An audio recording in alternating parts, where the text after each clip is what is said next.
Allah letak dalam neraka orang yang memanjangkan pakaiannya, melabuhkan pakaiannya. Ada orang kata kalau kita pakai seluar labuh pada buku lali haram. Betul atau tidak? Jawabnya betul. Bahawa perkataan itu adalah tidak betul. Yang betul yang mana? Siapa yang melabuhkan pakaian kerana sombong, haram. Itu betul. Dia labuhkan pakaian kerana kerana sombong, nak menunjukkan dia hebat ke atas orang miskin, apa kedana dia piti banyak, dia hebat pakaian sampai bergerek di atas jalan, maka tujuan dia labuhkan tu kerana nak menyombongkan diri dengan orang miskin. Situ haram. Kerana hadisnya begitu.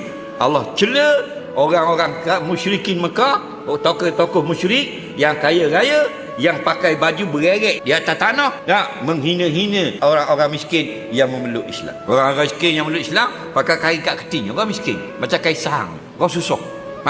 Dia baju labuh-labuh, dia heretnya lagi atas tanah, hak tu turun. Sabda Nabi, Allah letak dalam neraka orang yang memanjangkan pakaiannya, melabuhkan pakaiannya, khuyala, kerana menyombongkan diri. Ada pun labuh saja tidak haram.